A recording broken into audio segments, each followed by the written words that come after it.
All right, let's go ahead and gather together, and I hope you have your thinking caps on and you're just ready to listen tonight. Thanks for being here, and I really think this is of the Lord that He's given us this opportunity, so we're very grateful for this.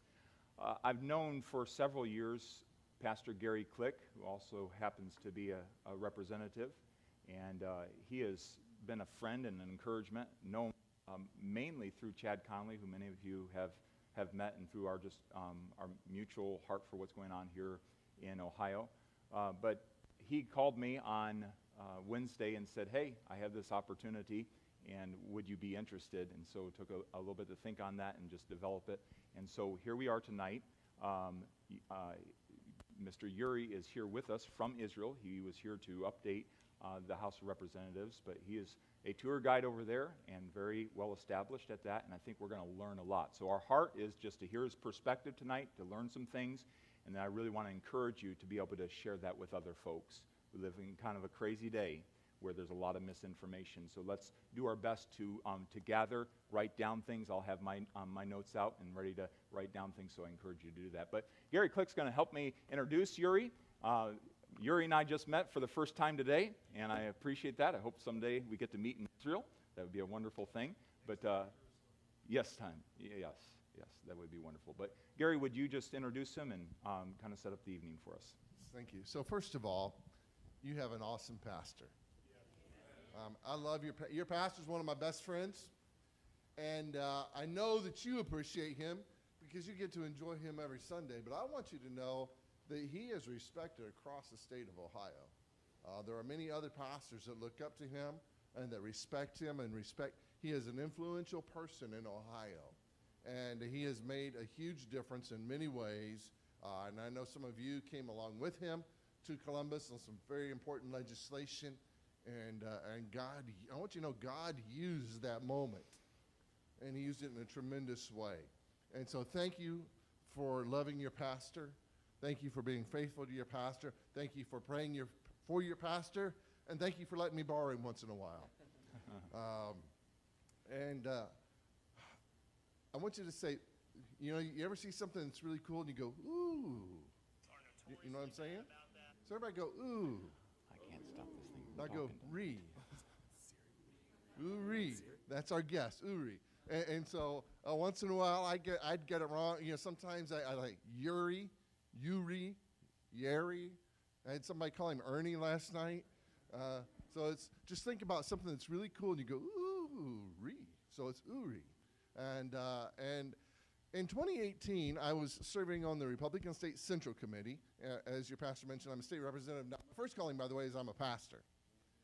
But I was serving on the Republican State Central Committee, and I had an opportunity to go to Israel for free with a group called AIPAC, American Israeli Political Action Committee. And it was a group of Christians from different denominations and different streams, per se, of Christianity that had some political influence across the Midwest. We were all invited to go. And so it was really a diplomatic trip that we went on. And we saw so much. We got to meet some high-level officials within Israel, but then we also got to see the holy sites. And our tour guide was Uri. Did I say that right? No. How do you say that?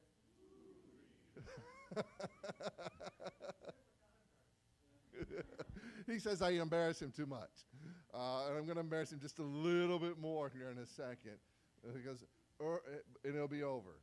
So you can plug your ears if you want to, Uri. But Uri is rated as one of the top 10 tour guides. And there's about 3,000 tour guides. He is rated as one of the top 10 tour guides in Israel. Uri has served in the IDF, active for several years, and then in the reserves as a paratrooper. He is a scholar. He's an adjunct professor, and he knows what he's talking about in every aspect of the word. So if you want to know historically about the Middle East, which he'll tell you about, and you'll get it when he tells you, he can tell you. He can tell you about all the surrounding nations. He can tell you the history of Israel. He can talk to you about the culture of Israel, and he can talk to you about religion as well. And so when we went from top to bottom in Israel and from side to side. We saw every aspect, and for 10 days we were in Israel. And there was no downtime. When you get up and you're eating breakfast, someone is talking to you, and they're lecturing us. And when I say lecturing us, I mean in a good way, not in a bad way. Not the way your parents lecture you or you lecture your children. Okay, that's not what I'm talking about. But we were being advised by high-level people in Israel. And then we're on the bus, we're going somewhere, and he said, outside this window is this, and you're going through here now. And sometimes it was Uri, sometimes it was someone else. And we learned so much all through that trip. And I came back, and my life was changed just by being in the Holy Lands and because of some of the things that Uri taught me. And Uri is Jewish, and so it's very interesting to hear some of the things and about some of the places and all the heroes that we have from the scriptures from a Jewish perspective. It really enlightened my understanding of the Word of God and what's going on in the Middle East and in Israel very specifically. But we all know that there was a tragedy that took place on October the 7th. And so Uri has been here in the States for a couple weeks, and this is his third trip, and he's enlightening churches and legislators. I had him speak to some of the members of our legislature last Wednesday. He spoke to my church this morning. He spoke to another church in Columbus last Tuesday, and he's been in Michigan, that state up north. And he's going tomorrow. He's leaving to go to Texas. And the message that he has is one that helps us to fulfill God's command to pray for Israel, to pray for the peace of Jerusalem.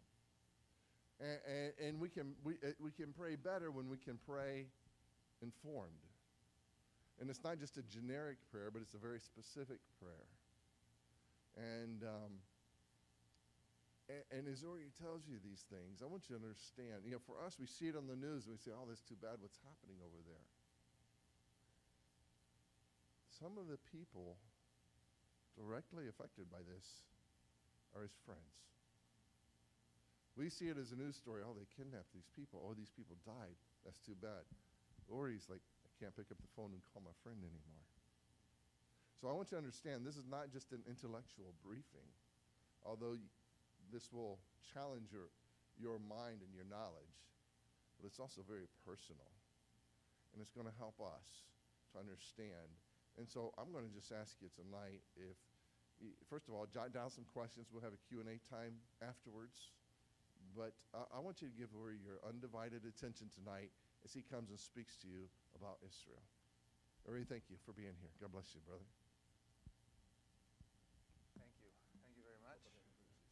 No, but you hyped it up. I can go now because everybody's is my mic on? Is it okay? Okay.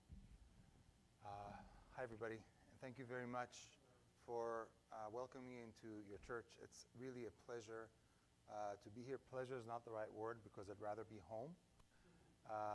But it's an honor to be here. This is my third trip, as Pastor Gary had just mentioned. It's my third trip to the U.S. since the beginning of the war. I started this mission. I started this journey because, for two main reasons. One, my entire calendar was wiped clean, right? And I have to pay rent and feed my children, and I need to find a way to do that. If people couldn't come to Israel, I thought I can bring Israel to them. But secondly, and as I found out even more importantly, I found out when I was traveling to the United States, everywhere I went, I was welcomed with warm hearts and open arms. And that struck me very, very deeply because in Israel, the general feeling of most people is that we're all alone. That we have no friends left. That the world has turned against us as the world has turned against Jews for the last 3,000 years. And being here and visiting churches and elected members of legislation and leaders and even people in people's homes and gatherings and feeling that warmth made me realize that not only are we not alone, but the majority of Americans stand by Israel. The majority of Americans have a love for Israel, or at the very, very least understand that by standing by Israel, they are serving the American interest. That is part of our shared values, our Judeo-Christian value system, and the idea that Israel and the United States are on the same side of history. But that proclivity to support Israel doesn't translate into public opinion. It doesn't percolate up to decision makers. And the reason is, at least by my understanding, is that the images and the accusations against Israel are so horrible, it's hard to mitigate these two things. It's very hard to say, I love Israel, I support Israel, and then see the terrible images coming out of Gaza and the accusations against Israel of genocide and apartheid and colonialism, and then say, I stand with that. And so most people choose to remain silent. Or they choose a safe path and say, well, I want peace. So let's have a ceasefire. Let's just stop the war. And those things work against us. So I find that this is my journey and my calling to help you mitigate this gap, to give you the language and the tools and the understandings so you can, as Pastor said, speak out and pray informatively. And amongst your colleagues and your friends and your kids who just come back from college with really strange ideas, and you can actually talk to them intelligently in order to inform them and help them see the reality. I find that, can I have the presentation up? Once. Oh, there we go. Okay. So I find that one of the biggest, well, let's start with background and context. So with your permission, I would like to spend a little bit of time, not a lot, just a little bit of time, going over some of the geographic and the historical data points that brought us to this place. Because most people talk about Israel. It seems that the entire world has an opinion about Israel. They can't find Israel on the map. Right? They don't know where it is. And Pastor shared the map of the Promised Land. This is a geopolitical modern map. This is not the land that is promised. Here we distinguish between the biblical land of Israel and the modern day state of Israel. It's that tiny dot in the middle. And I understand why people can't find it, because it's in somewhere called the Middle East. But as you can see, the Middle East is not in the middle and not in the east. So what is it? It's this very big chunk of land between the British Isles and India. It's on the way, it's in the middle of the way towards the east, which was the British name for this massive land. And all the countries, all the lines you see on this map were drawn where? In an office, not on the ground. I can tell you that. Those lines don't appear on the ground. What city were they drawn in? When you see straight lines on a map, you can make this assumption. In an office in London. Right? In an office in London on a map, that's where they draw these lines to create the new Middle East in the days after the fall of the Ottoman Empire. World War I is the end of the age of empires. And countries are now organizing around the new geopolitical construct of nation states. And the whole of the Ottoman Empire is divided into new nation states, usually in the interests of the European powers, namely Britain and France. And that tiny little dot in the middle, the center of that area, is what will become Israel in a region which was called Palestine. How small is it? It's almost 5 times smaller than Ohio. It actually, Israel fits into Lake Erie. Like, it literally, the size of the lake is bigger than the whole country. Okay? And Ohio is 5 times bigger. That's the magnitude. That's 10 million people that are concentrated in this piece of land, and that's what we're talking about. And the size of it is very, very important. The width of it, at this narrowest point, is 9 miles. That's it. 9 miles. We'll talk a little bit about that. But that's very, very important to understand the mindset of Israelis. Again, the media portrayal is often not only skewed, but the opposite. In the mindset in the academia for the last several decades, since 1967 definitely, Israel has been taught as the regional power, as the strong side in the equation. Israelis see themselves as the weak part of the equation, the minority. A small group of 6.5, 7 million Jews in a sea of 300 million Arabs. Okay, with indefensible borders. Sometimes they're called Auschwitz borders. But this is the neighborhood. Right? This is the neighborhood, and there in the middle part, you see the countries of Israel and Jordan. This is the area that was called Palestine. Where does that name come from? It's Roman. This is the Roman name to the region from the 2nd century. Emperor Adrian, with an H, renamed Judea. Right? When you read the Bible, the Old Testament, it's the tribes of Israel, the kingdom of Judea, the kingdom of Israel, you know the northern kingdom, you know all the tribes that are divided, all the ancient maps, and even old maps from the 18th, 19th, 17th century will have the tribes of Israel delineated. There'll also be a little bit in the corner, they'll call it Palestine. Why? Because when Adrian kicked out the Jews from Judea after yet another Jewish revolt, those pesky Jews keep rebelling against Rome.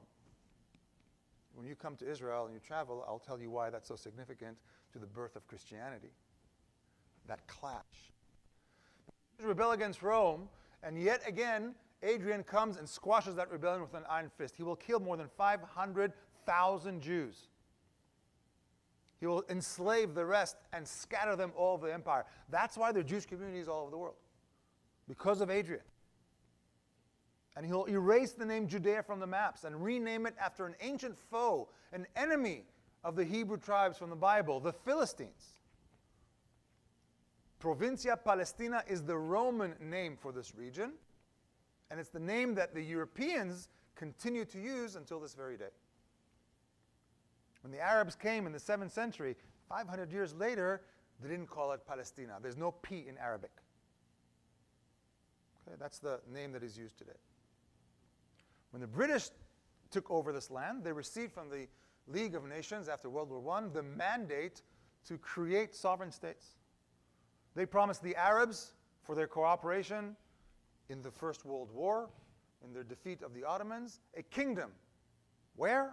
In Palestine. The Arabs from Arabia, from Mecca. They promised the Jews, in support of the Jews in the British effort in World War I, to recognize a Jewish homeland. Where? In Palestine. The Balfour Declaration is the Foreign Office declaration. His Majesty's government sees favorably the establishment of a Jewish homeland in Palestine. The Jews and the Arabs get the same promise from the British, and the British will spend the next 30 years trying to untangle the mess that they created. They will fail. They will fail because they will come to the conclusion that the conflict between the Jews and the Arabs is intractable. Lord Bevan, who's now the foreign minister, will stand up in the Parliament in London and will say, we have come to the conclusion that the conflict between the Jews and the Arabs is intractable. While the Jews, the Zionist movement, have an organizing principle of creation of a Jewish state, of independence and sovereignty, the Arabs' organizing principle is to prevent the Jews from having an independent state and sovereignty. That is, we're not talking about two national movements both vying for the same land, just arguing where to draw the border. We're talking about one movement that wants to create a state and another movement that's trying to prevent the first from creating a state. It's intractable. And so the British said, we're done. We don't want to do this anymore. And they handed back the mandate to now the UN, who succeeded the League of Nations. The UN will send a delegation to Palestine and will come up with a partition plan. It's not the first, it's the second partition plan. By the way, the British have already divided the mandate. They gave the whole part, which is east of the River Jordan, to the Arabs. That's what they promised they'll do, remember? By the way, if anybody wants to see this on the screen, there's a movie called, it's with Omar Sharif and Peter O'Toole. Lawrence of Arabia, thank you very much. Lawrence of Arabia tells the story. They create the kingdom of Transjordan on the other side of the River Jordan. What's left is west of the River Jordan, between the river and the sea. 2 states will be created. Israel's borders have changed over the years. Again, this is not the promised land. As the map that Pastor showed earlier, it's the modern geopolitical state of Israel. The blue parts are for the Jews, the brown parts are for the Arabs. The Jews accept, the Arabs reject, and a war breaks out. That war begins as a civil war. The British are still there. The Jews and the Arabs are fighting each other. People run away from war. So many Arabs flee. But the Jews don't have anywhere to go. It's 3 years after the Holocaust. Actually, many Jews are coming to the newborn state of Israel because they don't really have anywhere to go. The result is that the Arabs lose, and they lose big time. The northern part, the Galilee, is lost to Israel. Many of the Arabs that lived there either fled to Lebanon, became refugees until this very day, and those that stayed became Israeli citizens. The central part was lost to the Transjordan kingdom. The kingdom of Transjordan invaded the newborn state of Israel, captured the mountain area. They did not proceed to create a new Arab state, but they annexed this area to Transjordan, changed the name of Transjordan to Jordan with an east bank and a west bank. That's where the name comes from. Right? It's on the east side of the country, but it's the West Bank. It's the Jordanian name. Today, Palestinians don't like this name very much. But they kept a hold on to this land. They annexed it for the next 19 years. It became part of Jordan. And the southern area was lost to Egypt. Egypt captured that area. It shrunk dramatically, did not create an Arab state, but kept occupying the area for the next 19 years. And so we have it that for 19 years, both Jordan and Egypt occupied what should have become an Arab state or a Palestinian state, did not create a state, but kept it for themselves. In 1967, Israel triples in size. The 6 Days War. The 6 Day War is a phenomenal victory. It's a phenomenal victory that nobody believed would be possible. Even the Israelis didn't believe it would be possible. Honestly, a miracle in our lifetime. Pastor was talking earlier about the fulfillment of prophecy and how the words of the Bible are coming true in front of your eyes. You can't travel through Israel, read the Bible, and not see them manifest in front of you. And so the 67 war, the 6 Day War, was seen by many as the hand of God that reached down and provided us with this victory. Still, the territory that was won was not intended to stay at Israel's hand. They were intended to be a negotiation chip for future peace with the Arab neighbors in a land for peace formula. We give land and we receive peace. That's the exchange. That's the deal. We reached that deal in 1979 when we gave up the Sinai Peninsula to the Egyptians. And we signed a peace treaty with Egypt. We gave up all of Sinai and got peace from Egypt. These are the borders of Israel today. For the first time after 67, Israelis felt a sense of security, a sense of safety, a sense of self-confidence, and I would add also a sense of arrogance. I know you don't believe me because none of you have ever met an arrogant Israeli. You just got to have to trust me about that. But that arrogance cost us dearly in 1973 with the Yom Kippur War. And that was the biggest tragedy that befell Israel until October 7th. 50 years. And then October 7th became worse. Still, we still needed to solve the problem of the West Bank and Gaza, a very large hostile population. They don't want us to control their lives. And so Israel was trying to figure out a way to allow them to be independent so we don't have to control their lives anymore. After several failed attempts, the Oslo Accords were born in 1993. This deal was hammered out in Norway in a back channel negotiation, even without the knowledge of the Prime Minister. But when it finally came forward, they decided to go for it. It was signed on the White House lawn in September of 1993. And the idea behind it was relatively simple. The idea behind it was that we can't really talk about the big issues. Every time we sit down with the Palestinians to talk about Jerusalem, borders, settlement, refugees, the negotiations explode. There's no moving forward. And so in Norway they said, look, let's put those aside for a second. By the way, it's a very, very logical, very neat way of doing business, and it's very common in the West to handle negotiations this way, and that makes sense. Let's put the big issues on the side. Let's not talk about them for 5 years. And these 5 years, we will do nation building.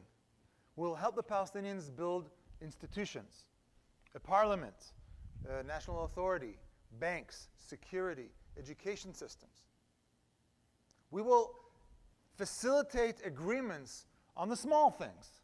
Let's talk about sewage. Right? We're in the same land. Let's talk about sewage. Let's talk about water. Let's talk about education. Let's talk about Wi-Fi and radio frequencies. Let's talk about tax and tariffs, labor laws, transportation, communication abilities. Let's talk about all the things that we can talk about without leading to a breakdown in negotiations. And then after 5 years, there'll be enough trust between the sides. Everybody will have a lot to lose. So when we go talk about the big issues, right?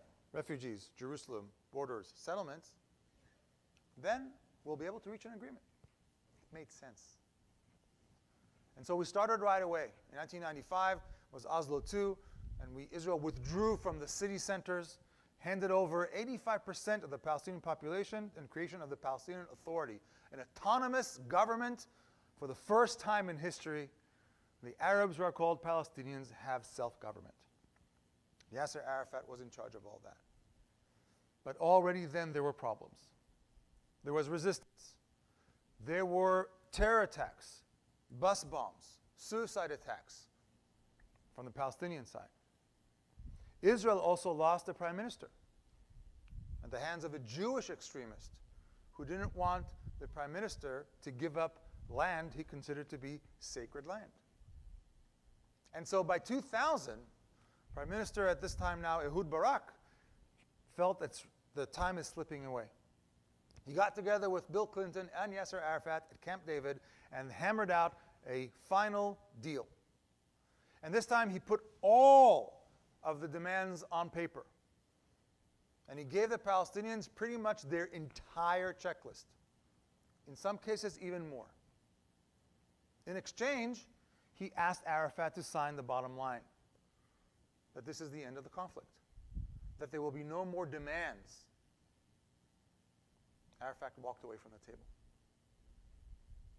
You see, Ehud Barak figured, if we're on a land for peace formula, and we're now giving up all the land, then we want all the peace. Right? That means that there's no more war. You have to sign that it's the end of the conflict. There'll be no more demands. And we can move forward with our lives. Yasser Arafat said, I can only represent the Palestinian people, but not the great Muslim nation. Which means that I can't give up the right of future generations to further resist the existence of the State of Israel. Remember the organizing principles that the British already identified in 1947? We have one group who wants to create a state, and another group who wants to prevent the first group from creating a state. End of the conflict negates this principle. So Arafat walked away. It's not me saying this. Bill Clinton, Condoleezza Rice are both in their memoirs, and now I hear Hillary Clinton is also repeating the story. This is what happened, with the result not being a counter offer by Arafat, but what we call today the Second Intifada. Have you heard this word, Intifada? Where did you hear it? On college campuses. They're shouting Intifada. Do you know what it means? It's okay, they don't either. They're shouting words they don't understand. They're shouting, no two-state solution, Intifada revolution. Or globalize the Intifada. Intifada means chaos. uprising, bring down the government. And this is what it looks like.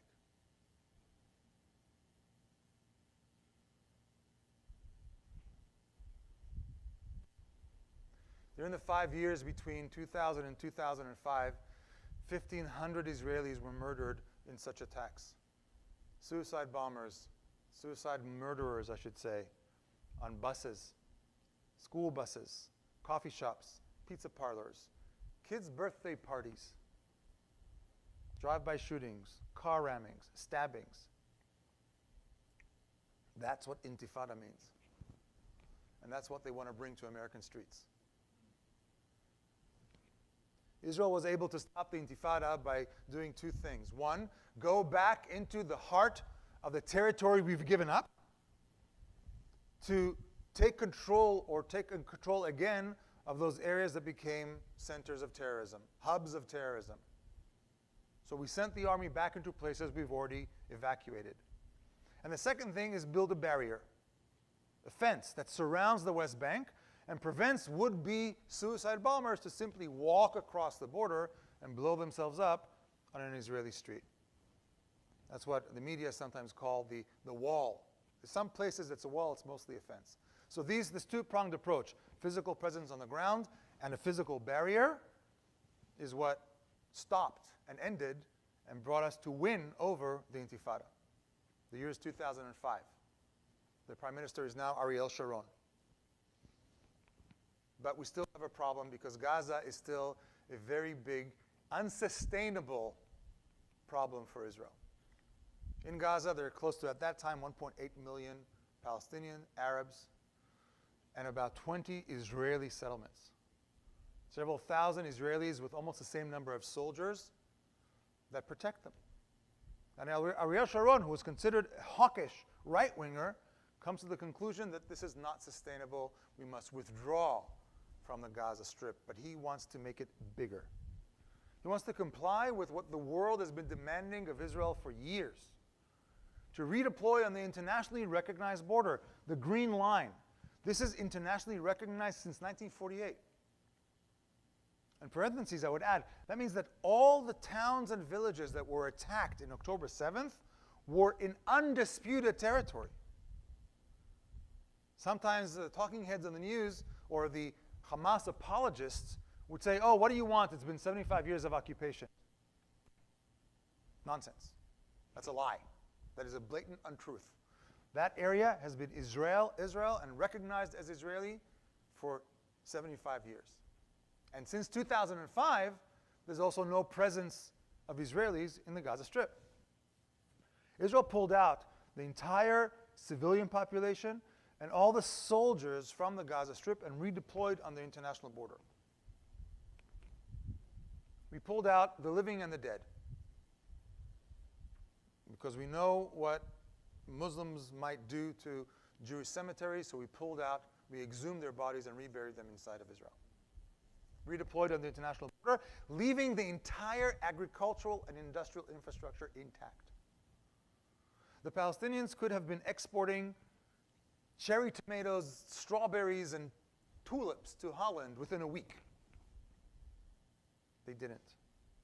They destroyed it all and built a terror base. It's tragic. It's beyond tragic because they are such resilient people. They are smart people. They are talented. They have the skills, the know-how, the ability. They have the investors waiting. Just make a choice. Our Bible talks about choices. God places a choice in front of the children of Israel. I give before you the choice of life or death, of good or evil. It's there. You choose. It's in this week's Torah portion that Jews will read in all synagogues around the world. If you follow this path, you will have good life. If you follow this path, it would lead to destruction. There's always a choice. They chose to turn Gaza, instead of from a paradise, into a base of terror. In 2006, there were elections in the Palestinian Authority. Yasser Arafat died 2 years earlier in 2004. Abu Mazen will win. He's Arafat's number 2. He won the presidency, but the Hamas won the popular vote. Hamas won the popular vote in 2006. By the way, Abbas is now in the 19th year of a 4-year term. But Hamas won the popular vote. Jimmy Carter was there. Jimmy Carter was there to oversee the elections, and he wrote that they were fair and square. He signed off on the elections, fair and square, no tampering, it's all good. But he too was surprised. He wrote that he was shocked, actually, that the Palestinians elected Hamas. Because everybody knows, he said, that Hamas is a rejectionist organization, that Hamas doesn't believe in peace, that Hamas believes in violent resistance and fighting against Israel to replace Israel, not to sit side by side with Israel in peace. It didn't make sense to him that the people he thought are peace-loving and support living side by side in peace with Israel would choose such an organization. And then he gave an answer to this question. It was the wrong answer.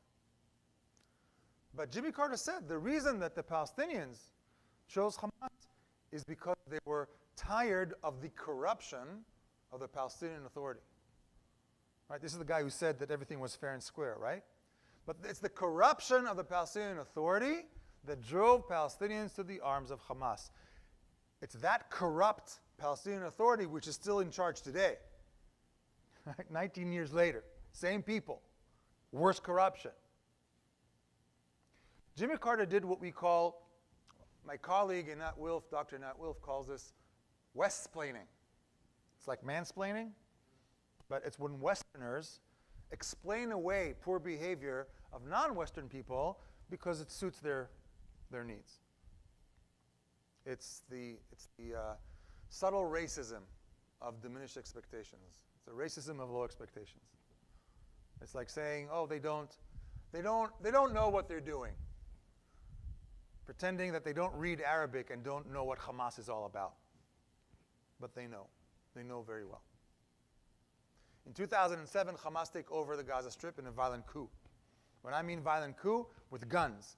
They go up to the rooftops, they take the Palestinian Authority clerics and clerks and throw them off rooftops.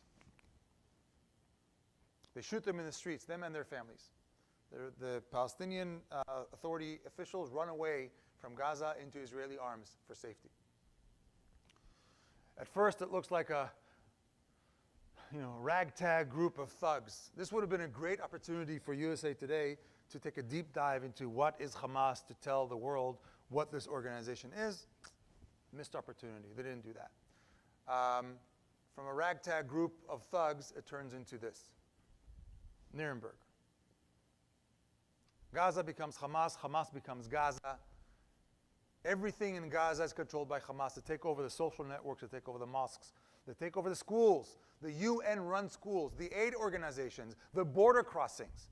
They tax everything, overground and underground, and they start immediately to build an underground infrastructure.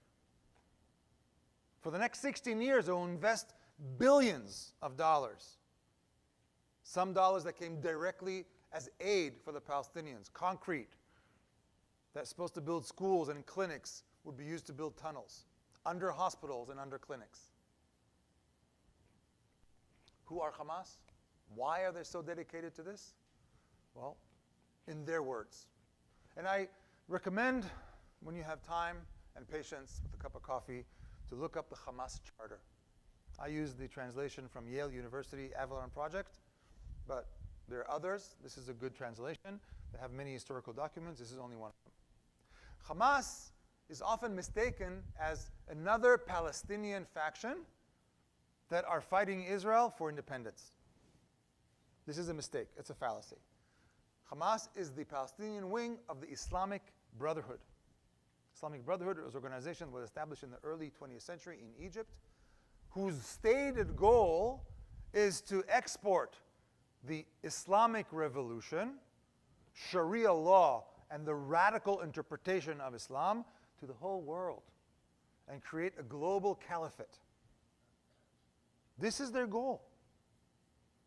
For Hamas, The Palestinian cause is only a vehicle, only a stepping stone, a springboard to export the Islamic revolution. They're jihadists. And which is the word people use a lot these days. But I want you to understand what this means. The Hamas charter is almost copy-paste, or has many parts of it that are copy-pasted from Mein Kampf, which is Hitler's main book, and the Protocols of the Elders of Zion, which is a Russian forgery that pretty much blamed the Jews for running a global conspiracy to bring down everybody else. According to Hamas, the Jews are responsible for the French Revolution, for the Russian Revolution, for World War I, World War II. Through the banks, they control the banking and control the world. Through the media, they control the world. They sit in their country clubs and conspire to control the world and bring everybody down. In Rotary clubs and Freemasons, and it's like, they're playing golf in their country clubs and then having coffee and conspiring how to bring down the rest of the world. It is so full of hate and vilification of Jews, there's only one solution. First of all, obliterate Israel. Israel will exist and will continue to exist until it is obliterated by Islam as the ones became before. The Jews are considered usurpers, crusaders, invaders, colonizers.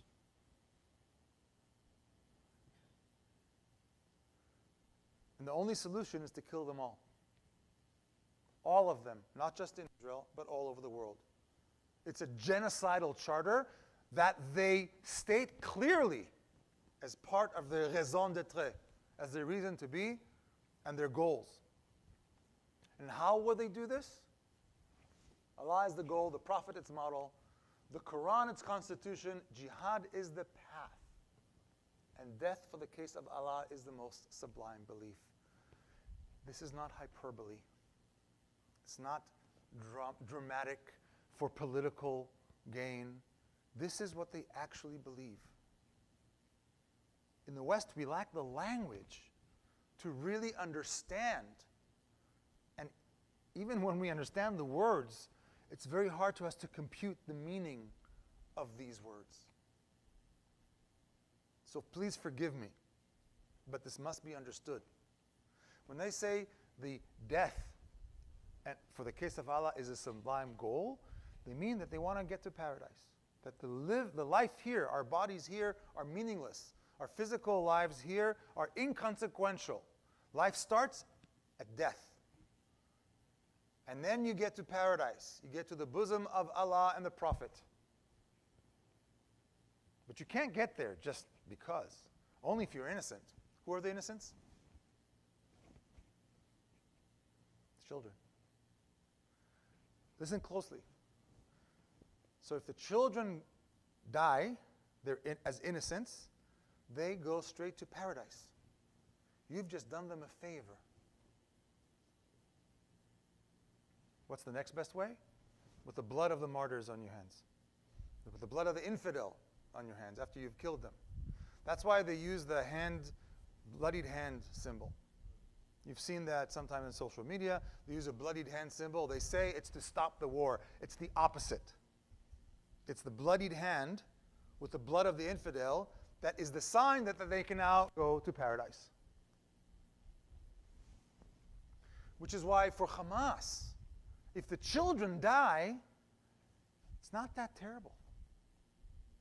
It's why you'll find an ISIS suicide bomber walking into a mosque in Afghanistan, blowing himself up and killing 182 people.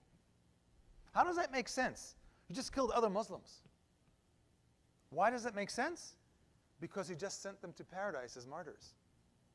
Because their lives here are meaningless. People who are religiously illiterate, which is most of the people in the West today, unfortunately, will not understand this.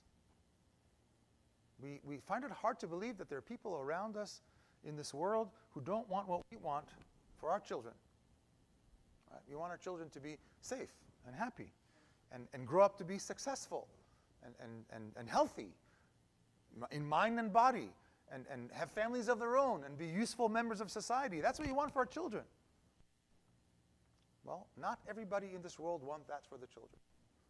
Some of them want their children to reach paradise as quickly as possible. So when Hamas uses the strategy of hiding behind civilians to maximize civilian casualties when they put weapons caches, rocket launchers in kindergartens, in scouts troops offices, in schools and classrooms, knowing that when those rockets fire, the counteroffensive will destroy that building and children will die. They're doing that with a deliberate intention. A, it's not that terrible from their perspective because all those people who are dying are going to heaven.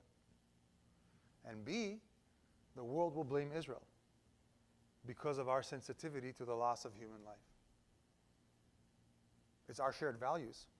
It comes from the book because we were all created in God's image. And we all believe there's no monetary value to human life. And we all believe in the sanctity of human life. That human life, that the man and woman are the epitome of creation. We inversed the pagans' world pyramid, where the human beings were at the bottom, serving the gods, and it had no consequence, to putting humans on top, to have been created in the image of God. We're dealing with an ancient belief system that predates Islam, and Islam was grafted onto it, which is medieval. It's more than medieval. We'll get to that later. Without understanding this fundamental issue about what Hamas is, what radical Islam is, what jihadism is, we will fail to understand what we're up against. And I want to make it also very, very clear. This is not all Muslims. Not at all. In fact, it's not even the majority of Muslims. You probably have neighbors who are Muslims who don't accept this ideology. That's the majority of Muslims around the world. Only 25-30% of Muslims can be defined or will define themselves as such, as believe in this doctrine. And polls in many Arab and Muslim countries. There are 2 billion Muslims in the world. If 25-30% believe in this ideology, you can do the math. It's still a big issue. It's a big problem for us to face. But make no mistake, the people who suffer the most from radical Islam are Muslims themselves. The magnitude of the events of October 7th created a paradigm shift. A paradigm shift is something that is so,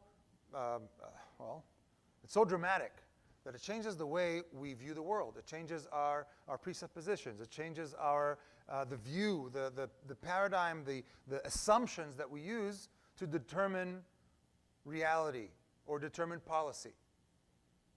That was the magnitude of the events. And I don't want to spend too much time on it because this is a holy place. But we need to understand what happened there. We're talking about events that are so horrible, so malevolent, it shocked Israelis to the core. We're talking about events that we haven't seen. We've seen movies. It's like Game of Thrones and medieval things that we've seen. Roman cruelty. That's the level. But maybe the worst thing is that they videotaped it. They broadcasted it themselves with GoPros and cell phones. They uploaded it to their own social media. And for the people that watched in these videos, what struck them the most, beyond the horror of it, was the glee and the joy with which they carried out these acts, these horrific atrocities. We say that it takes a village to raise a child. What does it take to raise an army of 40,000 murderer rapists? Dismember children and behead innocent people and steal them from their beds. Burn families alive. Rape, pillage, kill. Not hyperbole. Not being overdramatic. It's what happened. You can take a picture of this screen. I'm not going to share the images with you. But take a picture of the screen and then put it in your hidden folders, photos. I do recommend watching the YouTube movie Screams Before Silence. It doesn't have gruesome images. It doesn't have anything graphic. It has testimonies. It's important to view. It's important to view to understand what happened that day. And all the rest of these websites, I urge you never to look at them. Don't look at them. You don't need to look at them. But you need to keep them somewhere where you can one day pull them out, because you will meet somebody who will tell you it never happened. There are already people who are saying it didn't happen. This is the most documented atrocity in modern times, and there are already people who are saying it didn't happen. Or Israelis did it to themselves. It was a false flag operation. The Israelis killed their own so they can have an excuse to go and attack Gaza. Or, if you push them, it was justified.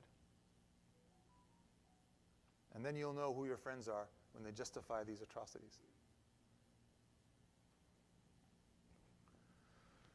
Most of the children have been returned after 51 days.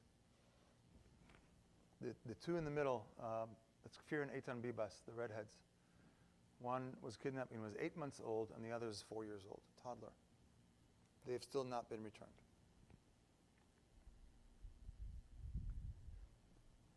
The changes that occurred on the ground changed the way Israelis think of it. Right? It changed our whole way of perception, all our presupposition, our assumptions about the issue. What I want to offer you now is an analytical framework. What you will see now are ways to filter and understand what you're seeing on TV. Why are the Israelis so adamant about this war? Why are we refusing a ceasefire? Why is a ceasefire not good for the goals of the war? Why are Israelis rejecting the two-state solution? What's going on here? All right? So it's very important to understand this. First of all, the realization that we're not fighting for borders. Remember, they attacked existing borders. They attacked legitimate borders, internationally recognized borders. They attacked towns and villages that were on their ground legitimately for 75 years. Yet still the world turned against us and doesn't justify our defensive war. And Israelis are realizing we're not fighting for borders anymore. We're not fighting the post-67 land for peace paradigm. We're fighting for the existence of Israel from 1948. You see, if Hamas can do this and get away with it, they can do it again. And again. And again.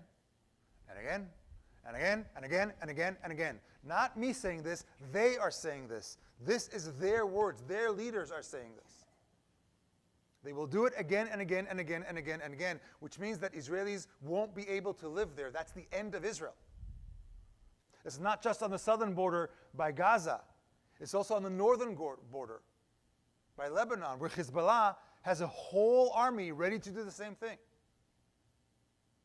And I'm going to tell you something else. If they're able to get away with it, you will see more October 7th, not only in Israel. You'll see October 7th in London and in Paris and right here in the United States of America. Because the thing that gives terrorism the most encouragement is terrorism. Again, a false paradigm, a false assumption in the West that terrorism occurs because there's no hope. People turn to terrorism when they have no other choice. Wrong. Absolutely wrong.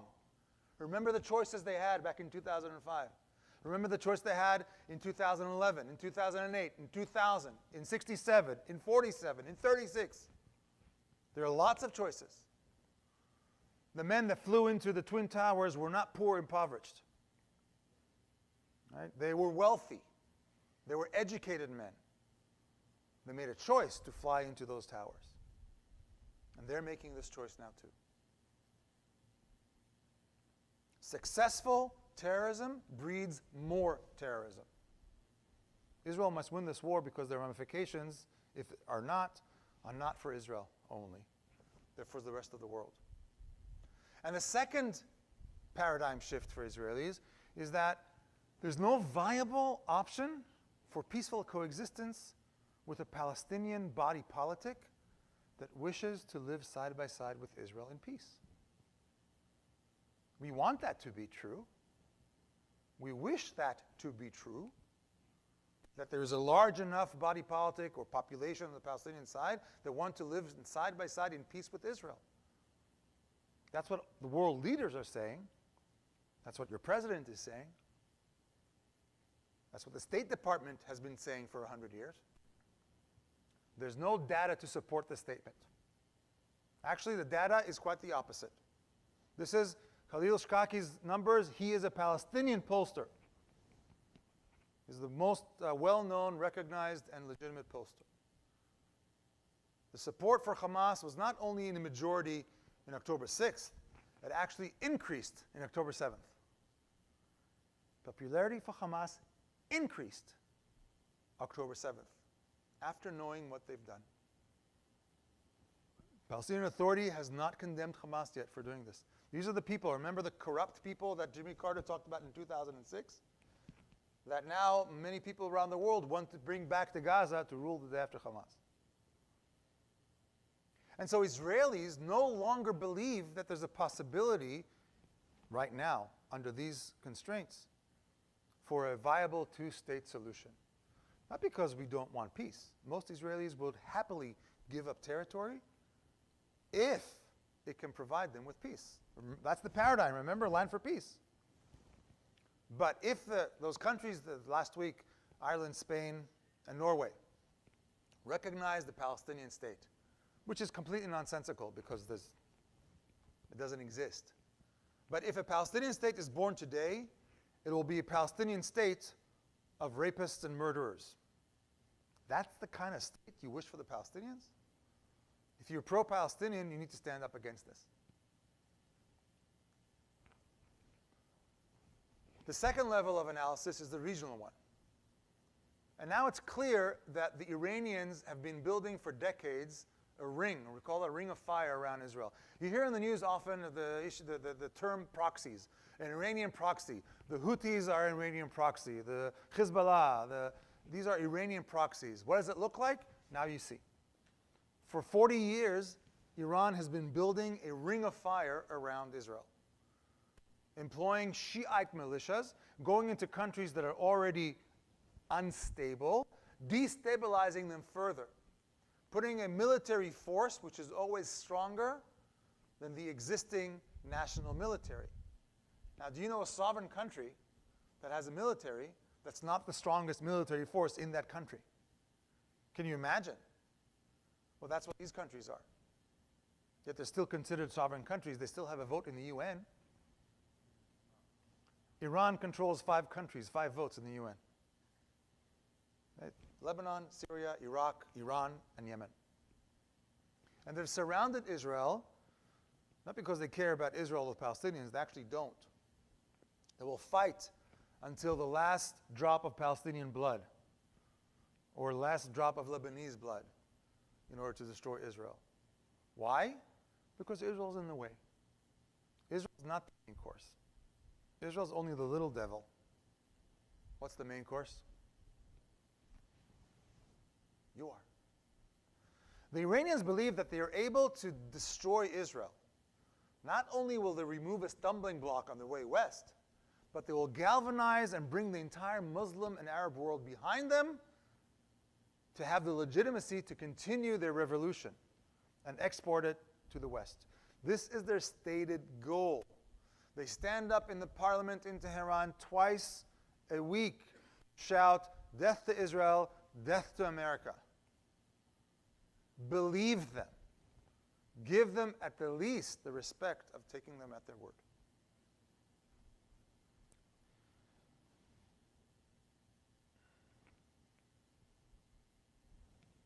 This is what it looked like on April 13th when they attacked Israel with 300 missiles, drones, and ballistic missiles, cruise missiles.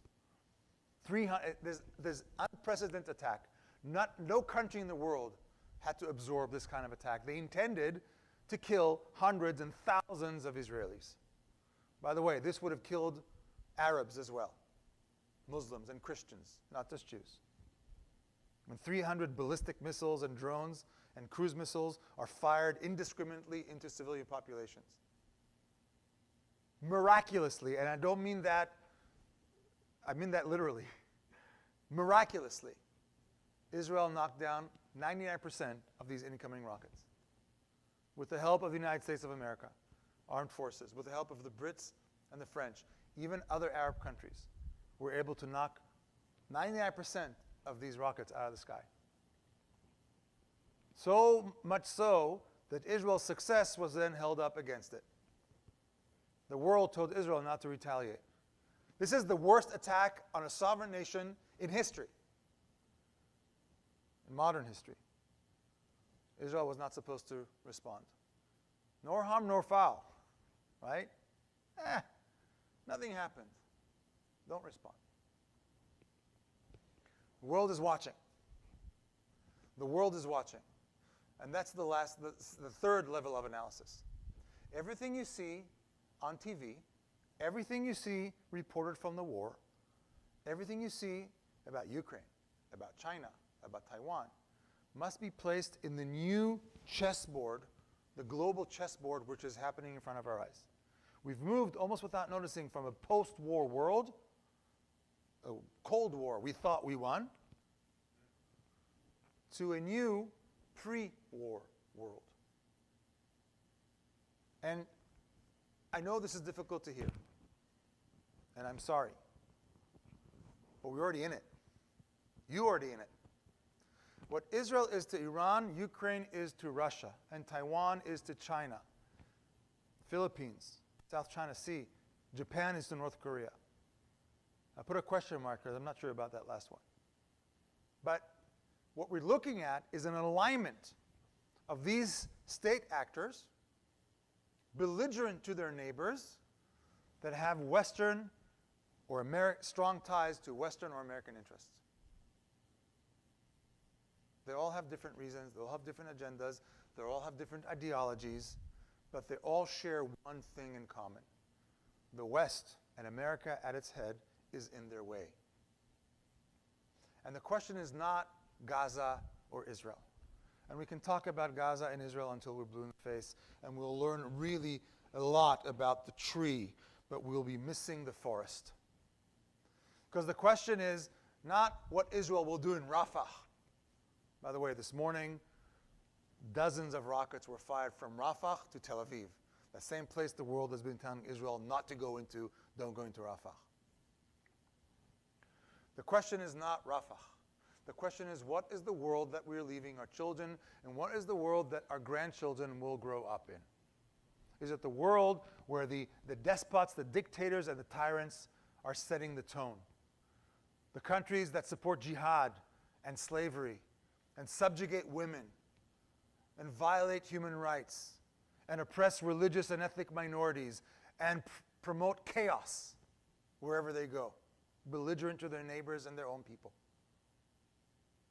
Or is it the world where, as flawed as they are, as we are, because we're all people and we're flawed, it's Western democracies and moderate Arab countries that truly uphold human rights, that truly support freedoms and liberties, that truly support equality and protection of religious and ethnic minorities, that promote coexistence and success and thriving communities. That's the question.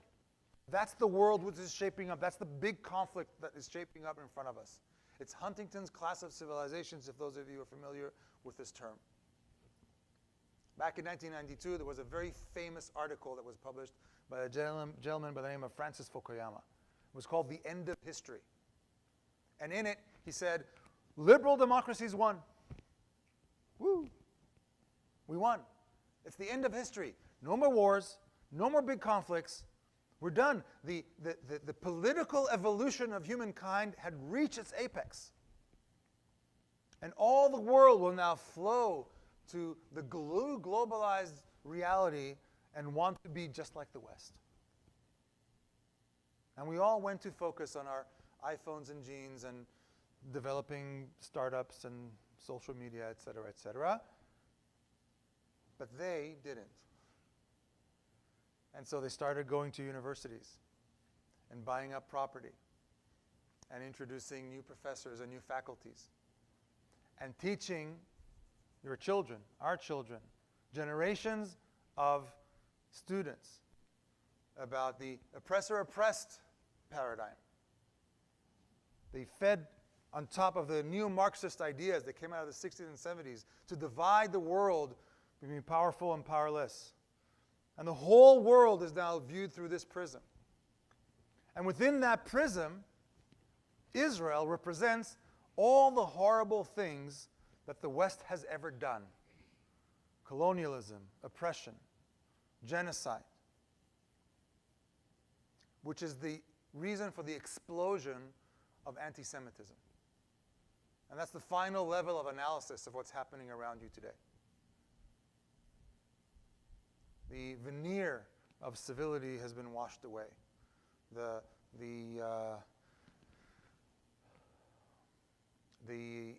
distinction between anti-Semitism and anti-Zionism is no longer. People said, oh, I'm not anti-Jewish.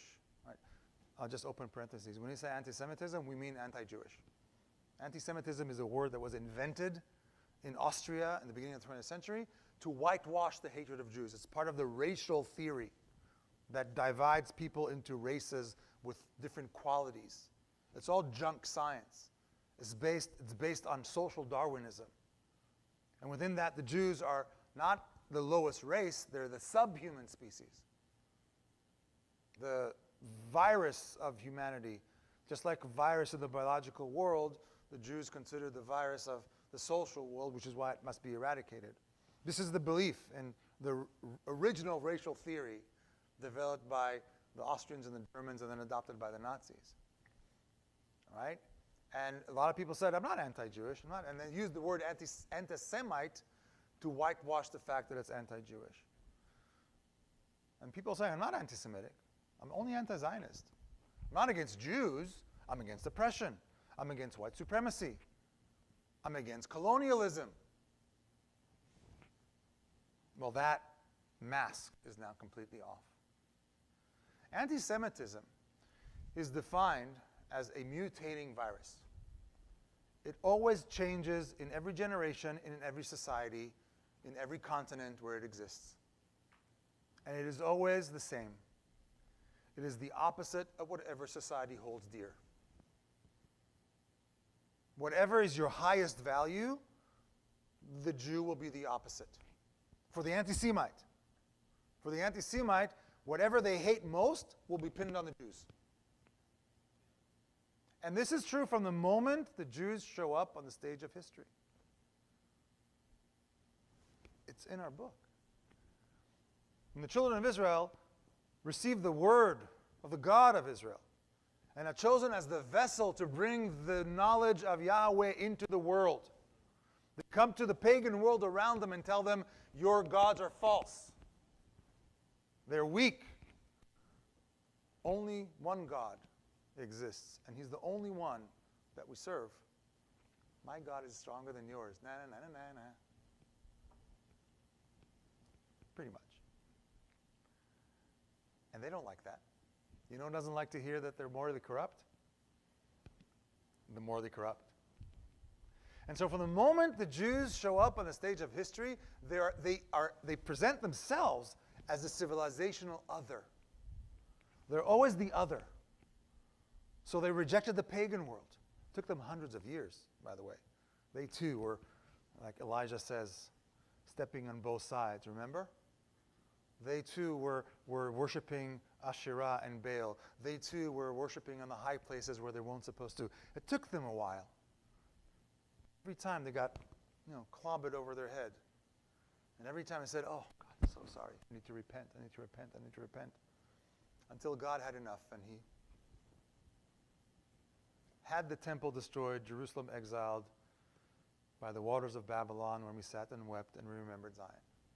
For the wicked carried us away into captivity, requiring of us a song. But how could we sing the Lord's song in the strange land? And later on, we forget the O Jerusalem, am I right? The yearning to return, but now the understanding that there is one God, our God, the powerful God, the only God. And they're still hated for it. Because now they reject Hellenism, the new global religion, the new global culture. And then they reject the Roman world. The Romans thought the Jews were lazy and immoral for rejecting Roman values and not participating in Roman rights and resting a day a week. Who does that? Lazy people. You like your weekend? Yeah? You're welcome.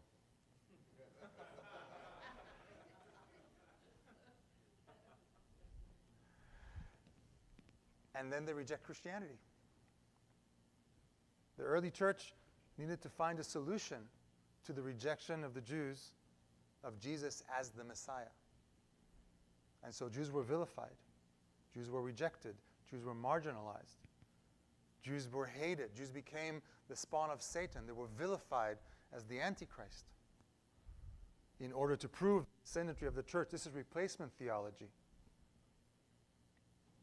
In the early days of the church, they must have skipped that part that says they're being grafted in to the root of David. And Paul's teachings about not changing a word from the Mosaic Law.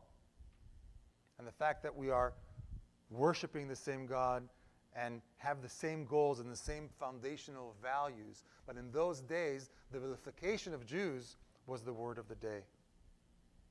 That led to the accusation of the Jew as the Antichrist, as the performing host desecration, deicide, responsible for killing God. The blood libel, murdering Christian children and using their blood for Passover.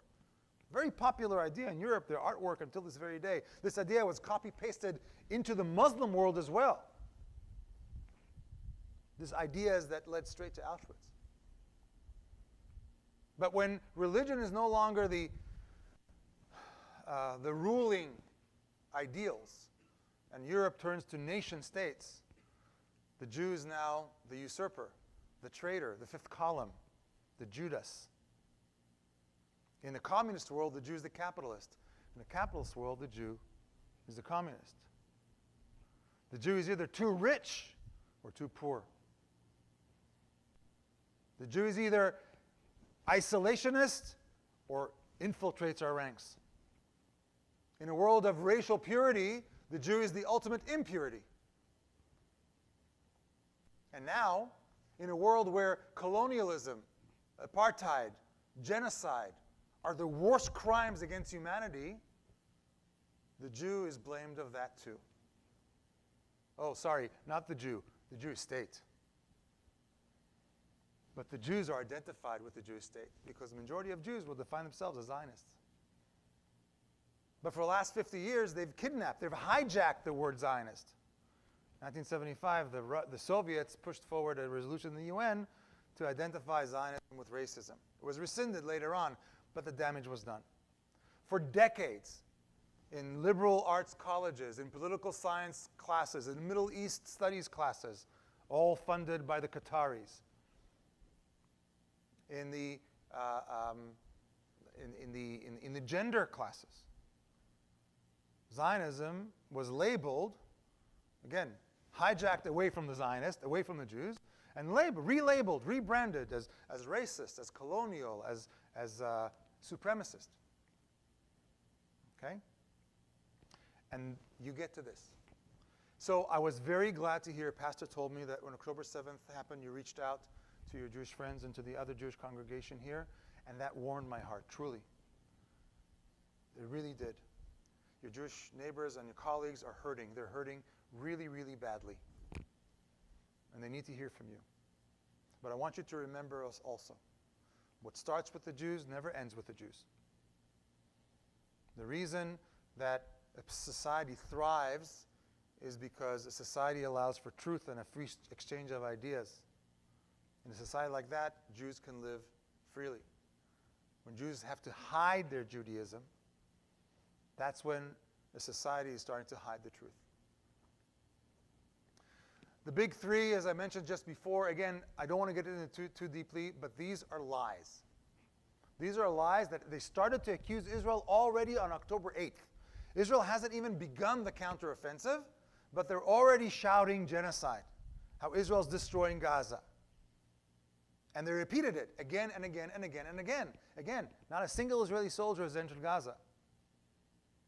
It's straight out of the playbook of Goebbels, the Nazi propaganda minister. Make the lie big, he said. Make the lie as big as you can and repeat it over and over and over and over and over. People have a tendency not to believe small lies because we all lie. A little bit. White lies. But big lies? No. So they believe it. And they believe it. They're believing people around the world who believe this. The numbers don't add up. There's no numbers to suggest this is genocide. We know what genocide looks like. The Jewish genocide in Europe. We have the Rwanda, Cambodian. You can look at the Armenian. You can look at many genocides around the world, even right now. And you can see that dip in population size. Palestinian population has only grown since the establishment of the State of Israel. If we are doing genocide, we suck at it. We're really horrible at it. Right? Israel could have done a genocide if it wanted to. Israel's able to do it, but it doesn't. Hamas and Iran want to do it, but they can't. That's the difference. It's also not ethnic cleansing. This is what ethnic cleansing really looks like. This is the number of Jews in Arab countries that were ethnically cleansed between the mid-40s and the mid-50s. Close to 900,000 Jews that lived in Morocco and Algeria and Libya and Egypt and Iraq and Yemen and Syria and Lebanon, all gone. All gone. That's what ethnic cleansing looked like. Israel is doing neither. What Israel doing? Israel is doing? Israel's prosecuting a war. A terrible war. A horrible war. There's not a war like this in the history of wars. There's nothing to compare it to. Nowhere did you ever find a terror group, an army, embedding itself within and underneath civilian population and infrastructure. It just doesn't exist anywhere in the world. And even if we accept the numbers that Hamas, Ministry of Health, are putting out, and there's no reason to accept it, by the way, because they lie about the numbers. But let's accept it. Let's go with the number 35,000. Israel says that it killed up to 15,000 terrorists. Hamas don't distinguish in their numbers between the men and the women, or they don't count, or they don't include they include the men within this total number of 35, but they label them as civilians. If you take down the number of people who died of natural causes over the last 8 months, and people who died at the hands of Hamas, either deliberately or accidentally from rockets that fell short, you're getting to roughly 15,000 civilians who were killed from Israeli strikes. And that's terrible. It's tragic. And I ask you also to include those deaths of civilians, of children, in your prayers. Because war is horrible. If you compare the ratio of combatant to non-combatant in this war, you get to 1-to-1. If there are 15,000 civilians and the 15,000 terrorists, that's a 1-to-1 ratio.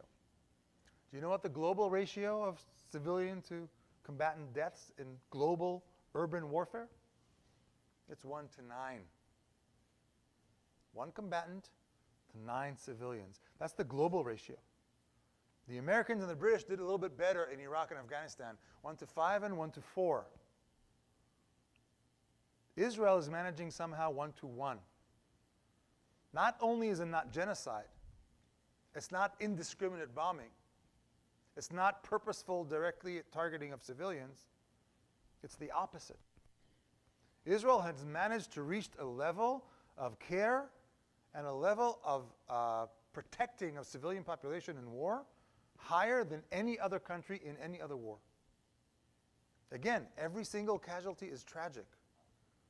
It's terrible, and we must pray for them. It's war. It must end. It's not genocide. Every single blood, every single drop of blood from my perspective, is on the hands of Hamas. The apartheid, colonialism, also very easy to refute. You need to be in Israel, 5 minutes on an Israeli street to see that Israel has a multiplicity of ethnicities, that Israelis are not white, that they have all different color and skin tones. 2 million Muslim Arabs live in Israel as free, independent, full rights citizens, vote and are elected to parliament, serve in the military army, on the Supreme Court, hospitals, lawyers, doctors, healthcare workers, bankers, teachers, drivers, business owners, you name it. There's discrimination, to be sure. I'm not going to pretend that we're not immune to these human faults. Apartheid? Not really. There are more Muslims in Israel living a free, independent life than there are Jews in Europe. Just to give a bit of a comparison. And out of the 300 million Arabs living in the Middle East, there are only 2 million who have all the rights and freedoms that Westerners enjoy. And all of them live in Israel. So, we want to talk about discrimination? Sure. Apartheid? Absolutely not. I don't need to tell you about colonialism either. Pastor's words before I came on the stage say it all. If you distill the Old Testament into a few sentences, just narrow it down. The Abrahamic covenant. God's promise to Abraham, Isaac, and Jacob and their descendants. The covenant of God, of Israel, children of Israel, and the land of Israel. To claim that the children of Israel are somehow colonizing the land of Israel as foreigners is so preposterous. I think there are some ideas that are so preposterous only intellectuals could have thought about them.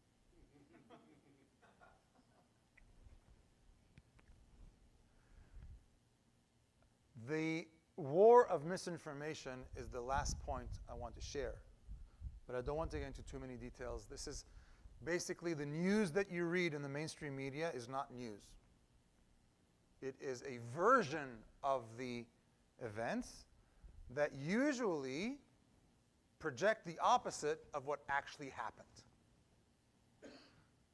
And I have several examples here. This is a case from a couple months ago where Palestinian gunmen opened up fire on the Gazans waiting for humanitarian aid, killed 29 Gazans from Hamas direct fire, and they blamed Israel.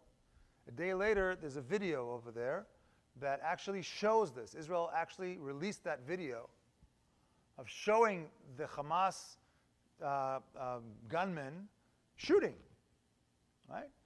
But on the 15th, on the same day, even though the information was all there, it was all reported as though Israel has done the killing. This is the same report from Reuters and AP, same guy from Egypt. In one, he says 29, and in the other, it says 6. How do you get from one to that? I don't know, but nobody bothers to check. Because there's no real journalists in Gaza. They're only Hamas activists. And the mainstream media just takes their information and then sends it to you as though it's legitimate information. I found one publication in Toronto that started with the Israeli denial. Whatever doesn't fit the paradigm doesn't make the cut. So what you're viewing, and know this, when you see a mainstream media story, it must fit the paradigm. David and Goliath in reverse. Israel is now the Goliath. The Palestinian is now the David. What a great journalistic story. Israel, oppressor, occupier, bad. Palestinian, poor, underdog, occupied, victim. That's the paradigm. If the story doesn't fit that paradigm, you won't see it. Or the story will be written in a way to fit that paradigm. So that's what happened. And then it was reported, no, it was reported, oh, we did this already, sorry.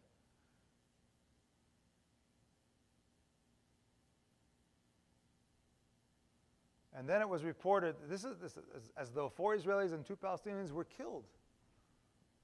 Some random person killed 4 and 2, as though everybody's a victim. Or worse, it's the Israeli police who shot 2 Palestinians after an attack. And it happens often, over and over and over again. It's not something that's new. You'll see this all the time. Terror attack becomes in brackets. Israel claims Israeli planes pound Gaza, and then on the 4th paragraph down, you'll see why, and so on and so forth. I'm going to end my presentation here. Before I do, I want to share with you my favorite quote from Edmund Burke. Edmund Burke said, "When bad men combine, the good must associate. Else will fall, one by one, a pitiful sacrifice and a contemptible struggle." Well, the bad men have combined, and now it's time for the good to associate. Thank you very much.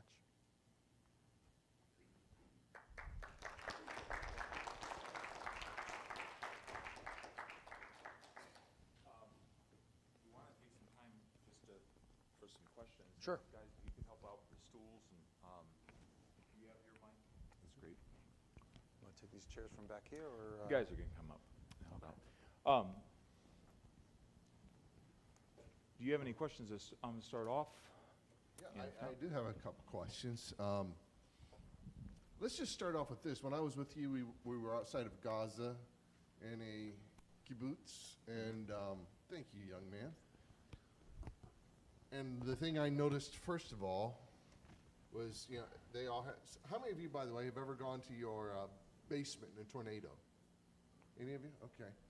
So instead of basements for tornadoes, they have bomb shelters for bombs.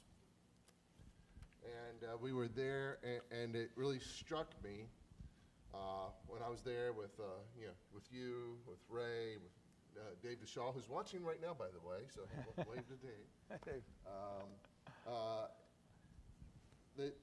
There were bomb shelters at the playgrounds. There were bicycles and toys leaning up against the bomb shelters. But you mentioned this morning in our church that those bomb shelters were designed for one thing, but they didn't have locks on the doors and so forth. Can you share that with Sure. the folks here tonight? So I was asked this morning to tell a little bit about what happened there and some personal friends of mine that were there on the morning of October 7th. First of all, kibbutz is a communal farm. Most of the people who live on kibbutz aren't farmers, but they own the farm together. They work off the kibbutz in different places, but it's a very close-knit community. Everybody knows everyone.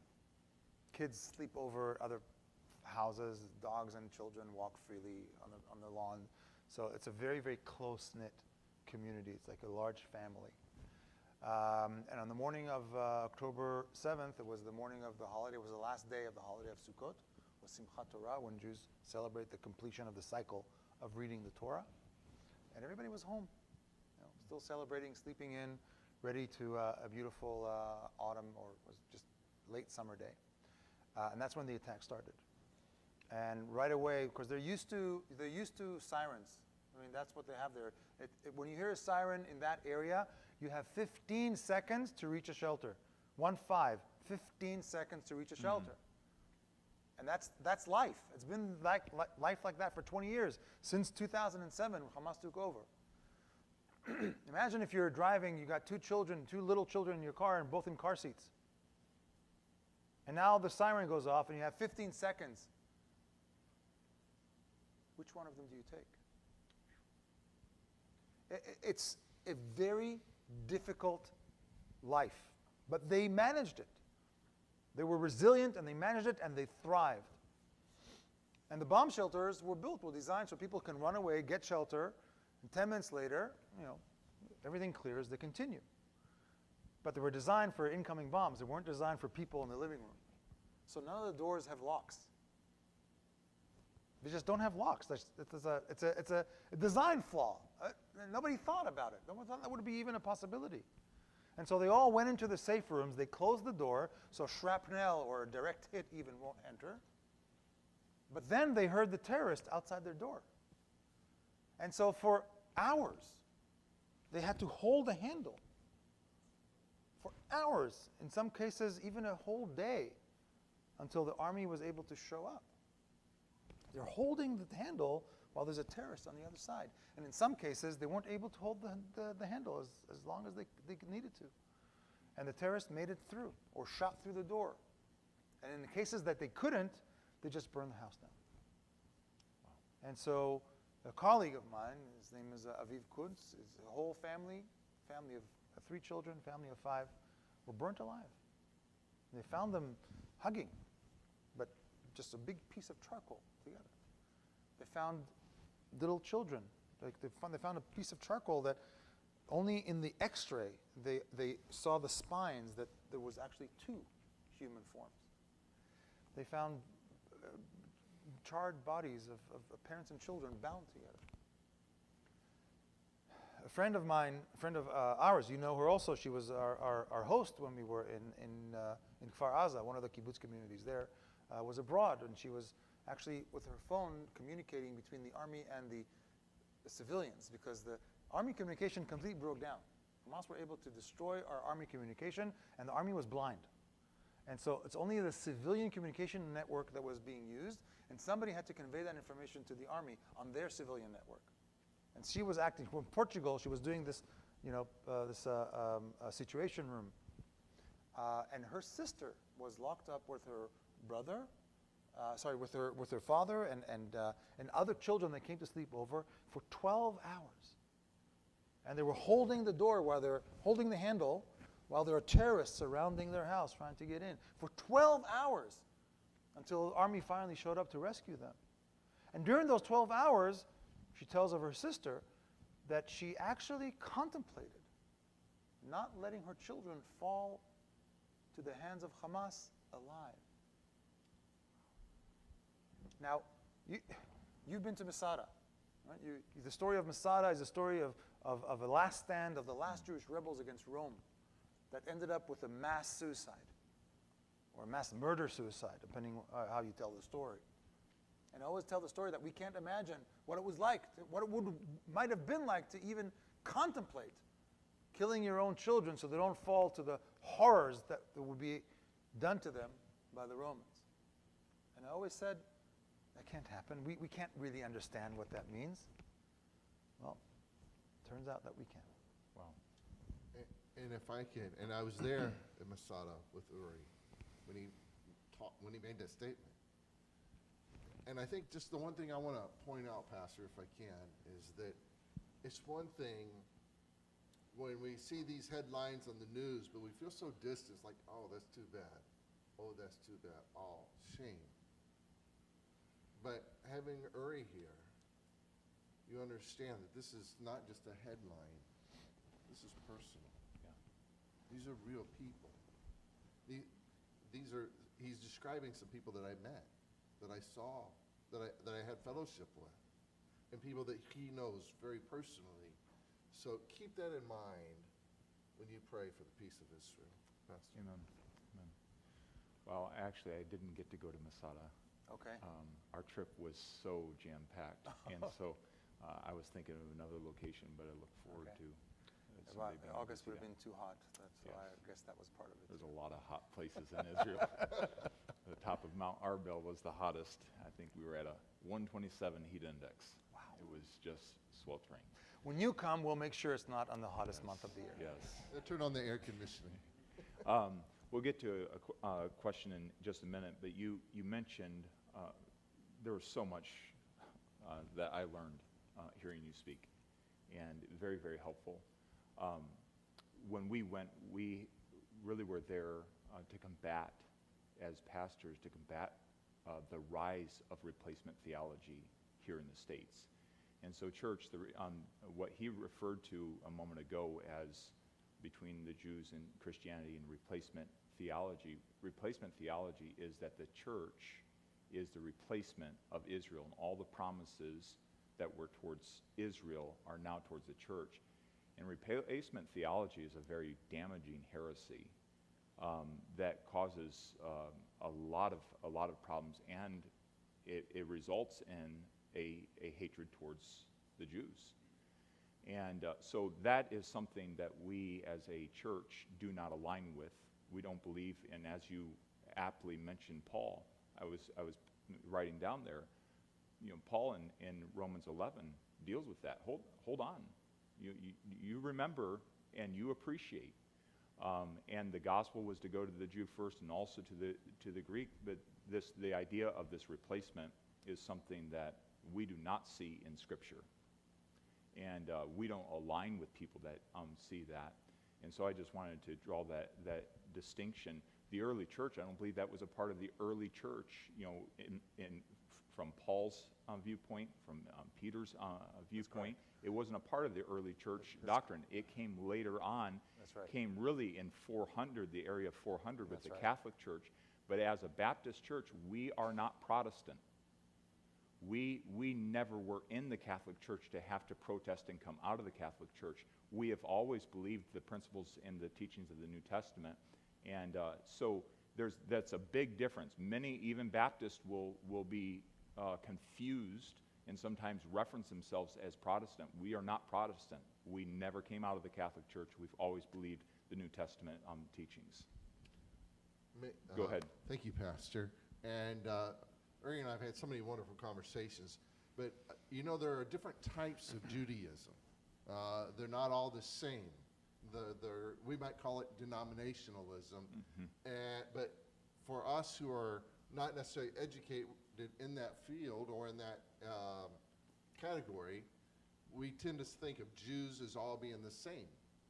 But, Uri, would you talk to that? And then also the fact that, in Judaism, many times they just look at us and say, if you have a cross, then you're a Christian. Yep. And they don't discern necessarily between our Catholic friends or our Pentecostal friends or our Baptist friends or the different branches of Christianity across the world. Okay. What's the question? So the question is Jewish perspective. Okay. Jewish perspective. So the Jewish perspective and how Jews, when we talk about Christianity, and because there were some things historically that certain Christians didn't do that were Right. Okay. towards the Jewish people, but the Jewish people Okay. tend to blend that all with all So Christianity. I'll start with the beginning, because there are several denominations of Jews, especially here in the United States. You'll know them as Orthodox, Conservative, and Reform. Under these categories, the conservatives are the more liberal ones, and the Reform are even further on the progressive side. But these are American divisions. They don't really exist in Israel. I mean, they do exist. There are conservative and Reform communities in Israel, but they're very, very marginal. In Israel, it will be secular and religious, and the synagogue the secular Israelis, Jewish Israelis don't go to is Orthodox, right? If that makes sense, right? So when they do require religious services, they will go to the Orthodox establishment and not to the Reform or Conservative, even though they do exist there. They're not, the distance between Jewish denominations is still close enough that we all are under the same tent. So Jews will consider other denominations as part of the same family, which is how I would also suggest looking at Judaism in general, not as a religion, but as a family, as a tribe, as a national identity, even culture or even civilization that includes religion. The religious expression of Judaism is through the Jewish faith. But there are many Jews who are not religious, even atheists, but they still have a place of honor inside the tent. Right? So it's a different way of looking at Judaism. It's not just a religion, and you can't put it in the same category as Catholics, Protestants, Baptists, or Muslims. Okay? It's not the same. As far as the Jewish view, look, Jews don't have, say that Jews don't have a history, we have a memory. And our collective memory over the last 2,000 years and where we rubbed up against Christianity is in Europe, not here in America. That's where the friction took place. That's where replacement theology was born. The Orthodox Church, the Catholic Church, that led later on again to the persecution and the vilification and the subjugation and the marginalization, the Inquisition.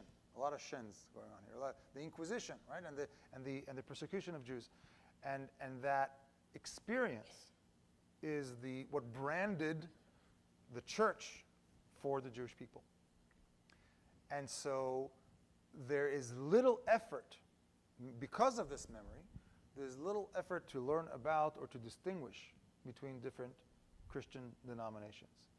And so Jews, although today in modern time, especially in America, because we know that we have strong friendships among Christians, we have strong communication, we have shared values. There's a lot of, as like you said, when you stand up and say, I reject or I'm not aligned with replacement theology, that is a very big, meaningful statement for Jews who are used to thinking about Christians as though the only reason they like us is because they want us to become Christian, and if not, then the end of days will come and they'll take care of that.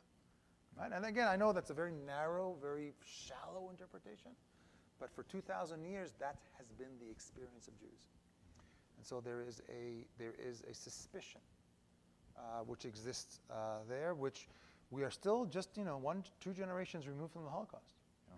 And so the suspicion is still there, and I think it will take a few more years. So, and I see that, by the way, as one of my roles, one of my callings, because of my work, because of my close affiliation with and my friendship with many Christians and churches and pastors, to try to bring that bridge back together.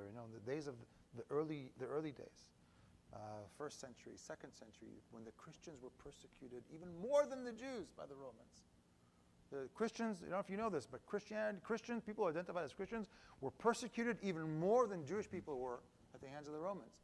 The place where Christians went to find refuge is in synagogues. The scrolls that they read, the text that they read were in synagogues. Jews and Christians were they were like Jewish denominations today, part of the same family. I want to get back to that. It's only later on when the leadership, like you said, in the Catholic and the Roman Empire in the 4th century, late 4th century, early 5th century, began to separate between Jews and Christians, that it started to become a problem. Yeah. But from that perspective, I would like to go back to the fundamentals. I appreciate the clarity and the understanding that you brought there. That's helpful. Let's take a few questions. I know we've really enjoyed all the time here, so let's start over here. Mr. Ben. In our news, I think what we see is our news media depicts Benjamin Netanyahu as being the bad guy for the majority of the Israeli people. How can that be? Netanyahu is the elected Prime Minister of the State of Israel. And if he will be replaced as the Prime Minister, it is a decision that the Israeli citizens and only the Israeli citizens can make. And so I reject any attempt to force Netanyahu out of his role as Prime Minister. I may agree or disagree with him. That's not the point. The point is that Israel is a democracy. And so the calls, when people are calling for the replacement of Netanyahu, a democratically elected leader of a democratic ally, but not, for example, for the regime replacement of Iran. In fact, in the UN, they stand up for a moment of silence for the president of Iran's death. That is what I call a moral inversion, which the world is suffering from, a broken moral compass. Now, as far as Netanyahu himself, they will be an account. He will have to stand up and give explanations to the people of Israel for his role in the calamity that befell Israel on October 7th. It is his statecraft over the last 15 years as Prime Minister that brought us to this place. And he will have to stand to account and give explanations to the people of Israel. I will argue that right now, even without Netanyahu in place, let's say he had resigned on October 8th or whatever reason, the war would have been prosecuted in the exact same way. In fact, the majority of Israelis are disappointed that Netanyahu has been holding back from going into Rafah 3 months ago, for example. Right? There is a consensus in Israel that the war must be fought and must be won. And it's got nothing to do with Netanyahu. The attempt to make him the bad guy and vilify Netanyahu is simply an attempt to strongman this argument that Israel has fallen to the hand of extremists and make a moral equivalency between Netanyahu and the terrorist leaders that are hiding in the Hamas tunnels. I find it repugnant, and I reject it wholeheartedly. Okay, Saul, a question over here. Go ahead. Yes, my question is what happened on October 7th. I believe that whatever happened in this kibbutz, it's closer to the Palestinian people. That's why the Hamas were able to walk. Yes, there was no border, there were no fences. And that's why they were able to walk and attack these people who are celebrating some music or festival. And then the point that the people were able to run down and hold onto the doors for 12 hours. My question is, I thought Israel has a very good intelligence, the Mossad. Why could they not be able to have picked up this? And why did it take 12 hours for the army to arrive? That's a great question that Israelis are asking as well. One correction, there is actually a very, very elaborate, sophisticated fence and barrier between the Gaza Strip and the kibbutz communities around the Gaza Strip. It is actually one of the strongest fences and defense lines in the world, both overground and underground. And Hamas was able to nullify it in 1 hour. They breached it in more than 20 places along the fence. They managed to take tactics that they learned from the Russians in Ukraine to drop from drones bombs on our eyes and our ears along the fence. They managed to cut out our communications, to turn the army blind. They had intelligence. They knew exactly where everybody was. They knew in every single one of the kibbutz communities who is the head of the internal security, of the civil guard of that kibbutz. They knew where the armories were. Israel allowed Gazan workers to come into Israel to work. The belief was, the assumption was that if we allow them to come to work and to have a better economy, that will raise the standard of living in Gaza and de-incentivize terrorists. Remember the false assumption that the lack of hope, that the hopelessness is what drives people to terrorism? So we thought, better economy, less terrorism. That was the idea. Turns out that some of those people that came into Israel to work were spying for Hamas. And they knew exactly, the people who were giving them work, the people who were sustaining their families, they wrote down their names. Hamas knew exactly who lived in which house, and who's the head, and who has the keys to the armory. So they set up ambush at the armory. So when the kibbutzniks came to the armory to pick up their guns to run and defend, they picked them off one by one. So they had intelligence, and they had capabilities that we did not expect. They also had massive numbers we did not expect. The scenarios that Israel expected were, one unit or 3, 5, 7 terrorists crossing a fence once. They came with 3,000, heavily armed in vehicles with bombs and TNT and RPGs and hand grenades and incendiary devices. And then 1,500 civilians came in their wake. That's 4,500 people that flooded those kibbutz communities, murdering and pillaging and raping and slaughtering and dismembering. There was, even if Israel had the expectation of this attack, we wouldn't have the numbers to stop it. As to the second part of your question, you're absolutely right. Israel has one of the best intelligence units in the world. But any intelligence unit is still governed by assumptions and presuppositions. The intelligence gathers tries to identify two pieces of information. What is the capability of the enemy? and what is the intent of the enemy. In some cases, we knew they have the intent. They talk about it. I showed you the charter. We didn't think they had the capability or the motivation. We thought the Hamas is just happy to sit down and get fat on the money that the Qataris send them and that they take from Israeli taxes, and don't have the will or the willingness to go to another round with Israel that might end their reign in Gaza. That is the perception. That was the statecraft that I was talking about. And that was wrong. But that statecraft is what governed the intelligence outcome. And all those people will have to stand to account. But we still don't know exactly what happened on that day. So a lot more investigation yet to happen once there's a little bit more time. It's true. Brain space. Let's take another question, and then we're going to bring this to a close. I know, Uri, you had a slide where questions could be asked. Yes. Okay. Is that So you have my email on one of the slides over there, and my social. That QR code is for if to supporting my journey and supporting my work and my ministry. If you want to, that's not there's no obligation. But if you want to ask more questions, or you feel free to contact me. Yes. Because I'm sure there's a lot of questions yet that we could ask tonight. Go ahead. Just one thing, you talked about the Hamas charter, and it was centralized on Israel, is that correct? On the Jews, On the Jews. not just Israel. Is America in that charter? So America is the charter because it's not specifically named, or it's named as one of the countries that Jews control, as though the Jews also run America. But the idea of global jihad and a global caliphate includes the tearing down of America. I would also say, I would add, since Dave's watching, I'm going to add this.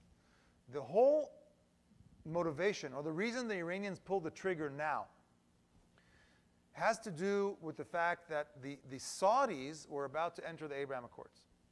Right? So the previous administration, President Trump was able to push forward and create the Abraham Accords, bringing the UAE, Bahrain, Morocco, even Sudan into the Abrahamic Accords with Israel, meaning that no longer land for peace, but now it's peace for peace. Right? The idea that we're all part of the Abrahamic family and we all belong. And that is something that the Americans were pushing. It was a matter of weeks before the Saudis would have joined. And if the Saudis would have joined, that would have swung the whole pendulum of the Middle East and other Arab and Muslim countries towards Israel and towards the United States. That would have created huge prestige in the eyes of the world for the United States. And that is something that the Iranians have been working for 4 decades to undo. But if the Saudis had come join the Abraham Accords, that would have nullified the Iranian efforts. And so they pulled the trigger, because they believed that this kind of attack, that would have been the Gazans, Hezbollah in the north, Arabs in Israel, Arabs in the West Bank, the whole Muslim world would have joined in, and that would have completely pulled the rug under the United States and the Saudis in the Abraham Accords. So pushing or bringing down the U.S. is definitely on the agenda of these people. Learn lots tonight? Okay. This is a lot. You all are really hungry tonight. Why don't we That's take great. both of them together, and I'll answer them together, All or right. one after the other. Mine's really quick. You mentioned like the 25 to 30% number. Is that specifically like jihadist extremists? So, yeah. Okay. So these are polls that are done across the Muslim and Arab world, and they have a series of questions of, do you believe that? Things like that, and that's how they categorize it. And is that roughly the density that you would see in Gaza, or does Gaza by chance have like a Higher. proportion? Higher. Gaza, it's higher. It's at least 50% that are actually part and parcel of Hamas, and then they have also higher numbers after. But there's more support for Hamas in the West Bank than there is in Gaza, which is also very interesting. Yes, Judy. ma'am.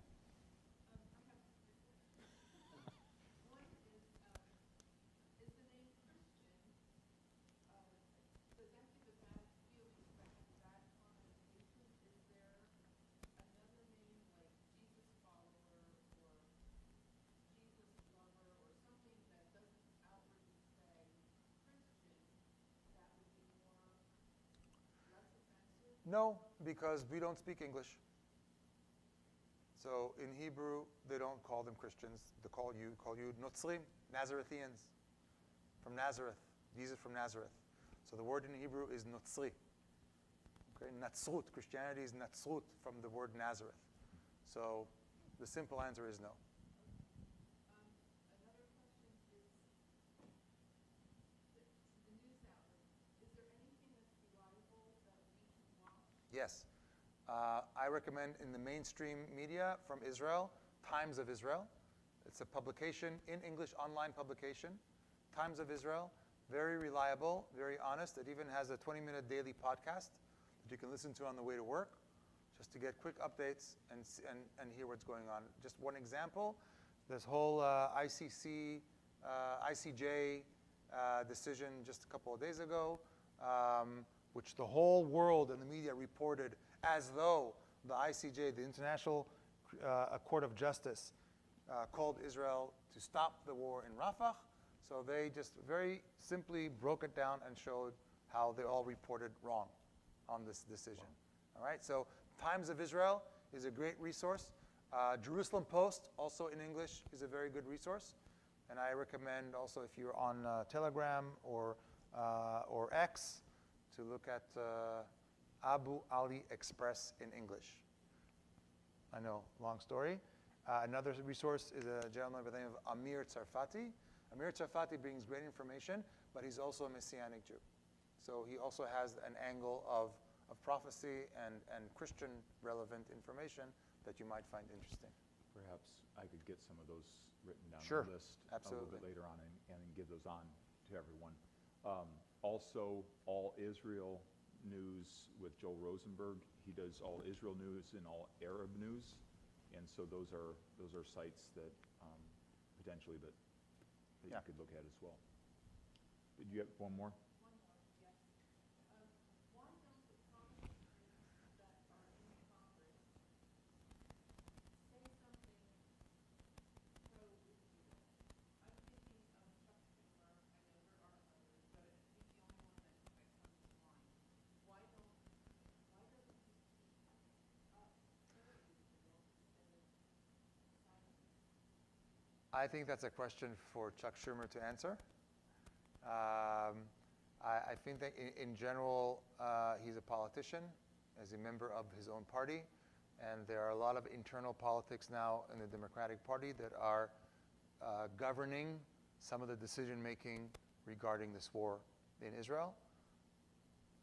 I hope and pray that will change, and let's leave it at that. Good. Well, thank you.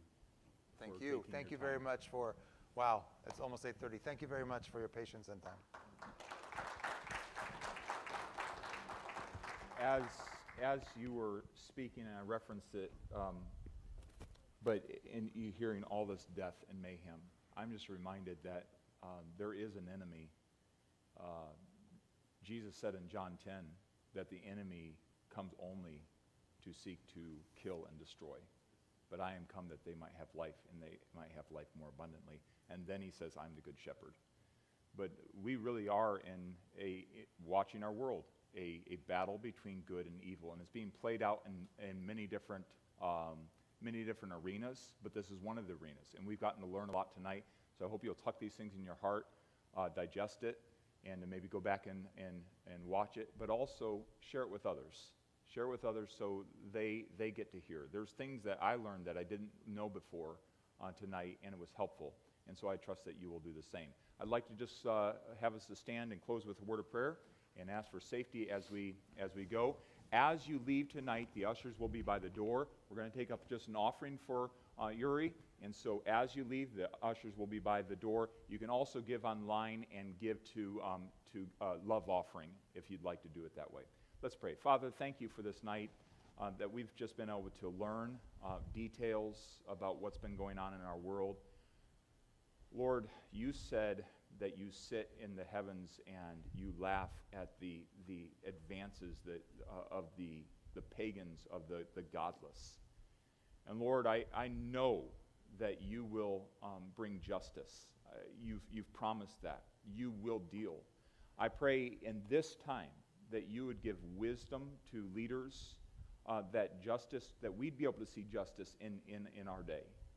And we pray for the people of Jerusalem and Israel, those that have lost family members, have seen atrocities that they'll never be able to get out of their memories. I pray that you would help them and draw them to yourself. I pray that you would give comfort and grace. And I pray also that you would raise up in our country those who would support. I pray for Christians, Bible believers, to find their voice and to speak support and to pray publicly for the peace of Jerusalem. And so we just ask these things knowing that you can do it, and we submit it to you. Lord, give us safety as we travel. Pray that you give safety to Uri as he travels to Texas, and that you continue to help him as he spreads this presentation. Thank you for this time together tonight, and I pray this in Jesus' name. Amen. Amen. God bless you.